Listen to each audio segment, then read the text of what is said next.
Israël menace l'Algérie. Les Algériens réfléchissaient avant d'aider des pays ennemis d'Israël. Ça peut être très dangereux pour vous. Donc Israël a su qu'il y avait là-bas quatre officiers algériens et Israël les a tués. L'Algérie, de façon officielle, n'admet pas ces faits, mais ne le renie pas non plus. Ce qui dit beaucoup sur ces faits. C'est-à-dire le fait que l'Algérie ne le renie pas, ça veut dire que c'est vrai.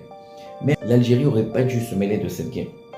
L'Algérie est un pays qui est assez faible militairement. Je sais qu'en Algérie, elles se sentent puissantes, qu'elle a une armée la plus forte de toute l'Afrique. C'est-à-dire en Afrique, l'Algérie en Afrique se sent un peu le shérif, le caïd, on va dire. Mais l'Algérie a des problèmes aussi de sécurité avec le Maroc, avec les pays au sud de l'Algérie. Et l'Algérie ferait mieux de se mêler de ses propres problèmes plutôt que de se mêler des problèmes qu'il y a au Moyen-Orient.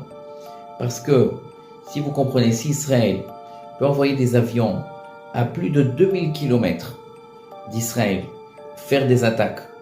On a attaqué aussi le Yémen, qui est plus loin aussi que 2000 km. Donc des attaques qui ont été très très bien réussies, qui étaient très précises. Alors pensez-vous que Alger c'est encore beaucoup plus proche. Et donc Israël peut fracasser l'Algérie en rien de temps. Parce que l'armée israélienne est beaucoup plus forte que l'armée algérienne. Et l'Algérie a beaucoup à perdre.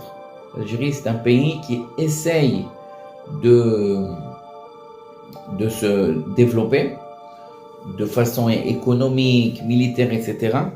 Et l'Algérie a beaucoup à perdre d'une guerre avec Israël. Donc,